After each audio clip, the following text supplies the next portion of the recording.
I'm super, super excited to be here. Like Zeph said, this is such an awesome opportunity.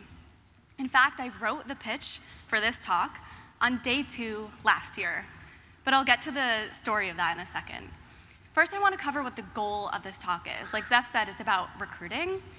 Really, all I want is for you guys to walk away with a shift in your mindset, to understand the skills that you have in a new, practically applicable way. Let's also start with the reason that we're all sitting in this room today. We're here for the actionable tactics. This comes from a breakdown of post-MozCon survey data that Erica, who organizes this lovely conference, had put together. It's probably no surprise that it's for the actionable tactics. So this is what caused me to write the pitch for this. Last year, I was sitting in the audience talking to someone, and they were so excited because of these actionable tactics they were getting. But they were frustrated because they didn't have the people on their team in order to be able to execute on it. They had come off a series of really crappy interviews, reviewing irrelevant resumes, and I felt for them because this struggle is real. It's something that a lot of us deal with. The good news is, the good news is we're in high demand. There's over 45,000 open jobs with SEO in the title on LinkedIn today. These positions are really tough to fill, though. According to SHRM, which is the Society of Human Resource Management, a marketing manager is in the top 10 toughest jobs to fill in the US today, along with things like a data scientist or security analyst. So they're in high demand, it's tough to fill, and it also takes a while. And on average, in the US, it takes 43 days to fill a marketing position. You can start to think about a lot of the opportunity costs that pile up as a result of this problem. You might be paying for things like recruiter fees. Your employees might be starting to get frustrated because they're picking up extra slack by people left not on the team. That can lead to frustration, turnover. If you work agency side, turnover means risk on the client side relationship. If you work in-house or anywhere else for that matter, it impacts your ability to get shit done. And that's what we're here for. The good news is there's a way forward. We're all sitting here with the skills we need in order to be able to do something about this. So speaking of the skills we have, I want to take a poll of the room and raise your hand if you've participated in a link building or outreach campaign in the last couple of years. And I'll raise my hand. This is not a trick question to get you to raise your hand and then tell you link building is dead. All right, so the people with their hands raised, you might not be able to think of them as recruiters, but they actually are, and here's why. Link building and recruiting are not that different. If we look at it like a classic analogy, link building is to recruiting as prospecting is to sourcing, a prospect is to a candidate, outreach is to outreach, and getting a link is like hiring a candidate. So you might be thinking about all the ways that you've used link prospecting techniques in a way to apply it for recruiting, which is great because that's the point of the presentation. But we all need a little bit of incentive. What's in this for me? There's 3 big reasons. The first is that you can earn money. So many companies nowadays offer things like referral bonuses. Of those companies, 69% of them pay out between $1,000 and $3,000 per hire.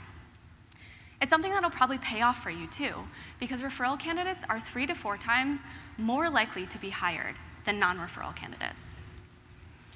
The second reason is that you get to cherry pick your coworkers. Let that sink in for a second. I'm pretty sure a lot of us in the room can relate to wishing we could pick the person that we're working most closely with rather than leaving it up to chance. And the last is that you get time back, time spent picking up the slack for vacancies left on your team. So if you're sick of working 50, 60 plus hour weeks, picking up that slack, now's our opportunity to do something about it. And if you didn't raise your hand for that link building question, this all still applies to you because we're all marketers in the room. We take a step back for a second and look at this a little bit more broadly. Marketing and HR aren't all that different either. If we look at it again like a classic analogy, marketing is to HR as customer experience is to employee experience, customer retention is to employee retention, customer acquisition is really just the same as recruiting, And maybe even something like upsells in sales and marketing is similar to something like professional development for your employees. So if we start to bridge these gaps and see these parallel worlds coming together, we might be able to avoid stuff like this happening.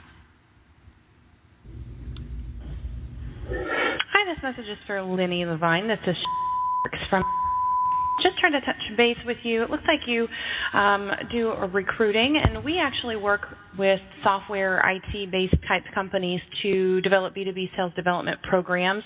Was hoping to grab a couple minutes of someone's day and see if you do any kind of third-party augmenting for your recruiting services. My phone number is 51. All right, so thanks to Phil Nottingham from Wistia for sharing that.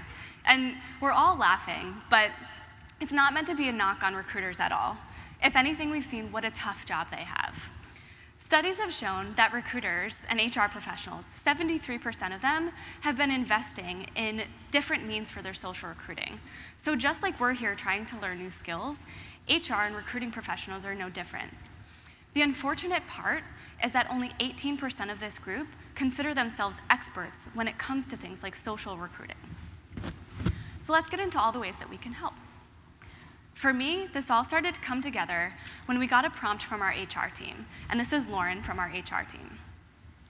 Lauren sent us an advanced query that was designed to pull in all of our first connections and a certain set of search criteria. And I thought to myself, damn, that's pretty smart. Our HR team is sending us advanced queries. But then I also started to think about all of the spammy recruiter LinkedIn messages that were sitting in my inbox, which I'm sure a lot of you can relate to. So I started thinking about ways that we could look on a not saturated platform like LinkedIn, which is where all recruiters are looking, and find candidates that are engaging passively on different websites. So that's what I'm going to show you now, the how.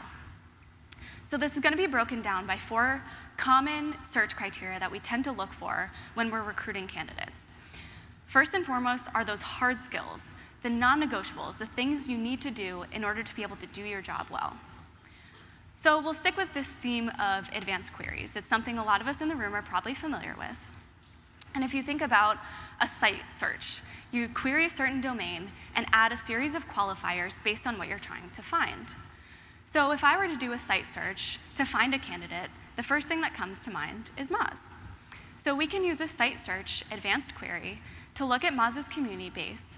And so say, for example, I'm searching in the Moz community base, and I'm looking for people who are in the United States, maybe someone who has local search experience, or maybe someone who's worked at an agency in the past. You can continue to refine your query based on what you're looking for.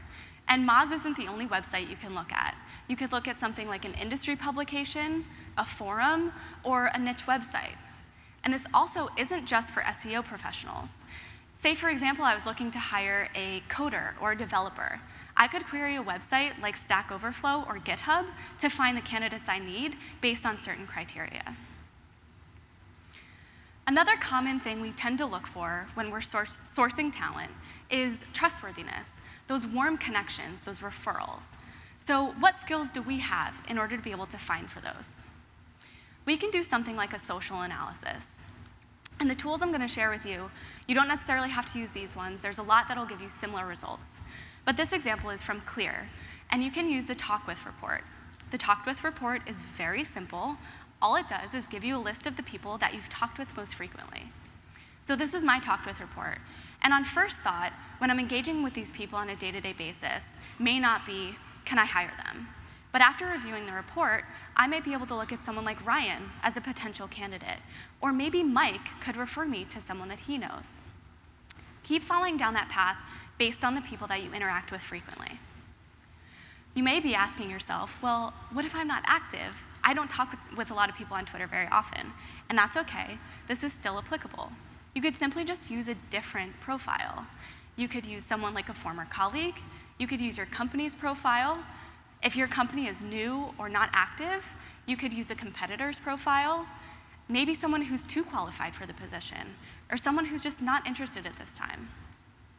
So here's an example of a way that I've used this for a former colleague. And Rachel used to work on our analytics team, And so she's pretty active on social media. So I enter her profile into Clear, and I can see the people that she's interacted with frequently. So now I can look at someone like Michelle as a potential candidate, Adrian down there in the corner, maybe he can refer us to someone he knows, or take it a step further and look at someone like Elizabeth and check out her Talked With report. So keep following down that path to find a list of candidates to vet through. Another way that you can use Clear is the top content report. Again, very simple. All it does is give you a list of the posts that has been engaged with most frequently. And chances are, these people who are engaging with your stuff know who you are, probably agree with you, and might want to work for your company. So advanced queries will give us a list of people with those hard skills. We can use social analysis to find those warm, trustworthy referral connections. But what about the thing that a lot of people say is almost more important than those? The soft skills, a culture fit. What do we have in our toolkit in order to be able to find someone who could be a culture fit? I'll tell you how, but first I'd encourage you to think about what's important to your company. What are you built on? What's your mission? What do you stand for? I've heard it a million times, we don't hire jerks, okay? So maybe you're also looking for someone with a team mentality, someone who's empathetic, someone who is audience-centric in the way that they approach their marketing. So simply find a piece of content that kind of aligns with those values, and then we can do a content analysis using a tool that probably a lot of us are familiar with, like BuzzSumo. So this is an example, shameless plug from the SEER blog that one of my colleagues wrote about the selfless approach to SEO. And this is very audience-centric and empathetic, which happens to align with the way that we approach things too. So all I do is enter this into BuzzSumo, click on View Sharers, and it spits out a list of all the people who have shared this content in the past. Then I can toggle on the left-hand side based on the type of user I might be looking for, and even filter down to location. So that's the last one here, location. It's a very common thing we tend to look for when we're hiring. So we can do something like geographic analysis with a tool that a lot of us are probably familiar with, like FollowerWonk. And if you're looking for an alternative to FollowerWonk, Twitonomy is another similar one. Really all you're looking for is a list of users mapped to a certain location based on who they follow. So I'm going to share an example of a way that I've used this for a client in the past. And this client is based in Toronto. This is not Seattle. And my point of contact, his manager, had moved on from the company. We were working on a lot of really important stuff and knew that if they were a man down, it was going to be a lot more difficult for us to get things pushed through and see success for the client. If you work agency side, you probably also know that turnover on the client side could be pretty risky for the relationship. So we decided to help. We can use FollowerWonk and enter in, this is an example of my profile, enter in my profile and look at the people who follow me in a certain location.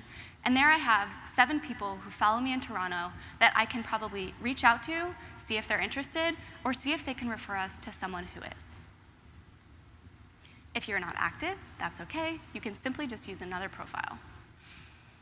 So those are those 4 common search criteria that we tend to look for when we're finding talent. But we have time for a quick bonus round, and this is too simple not to share it with you. This is not rocket science. If you follow someone that represents an ideal candidate on Twitter, based on the way that you have your emails configured, will send you a list of similar users. And they even do it for you in the interface. So if I'm following someone who I think might represent an ideal candidate, why not just check out the people that Twitter suggests as similar users? So to wrap this all up, again, the goal was simply just to get you thinking about the skills you have in a different way. I'm not going to be able to tell you how to revamp your interview process or create a company culture that will attract candidates once you can find them, but simply to get you thinking about the ways that marketing and HR are so similar that you might be able to make your next great hire. Thanks.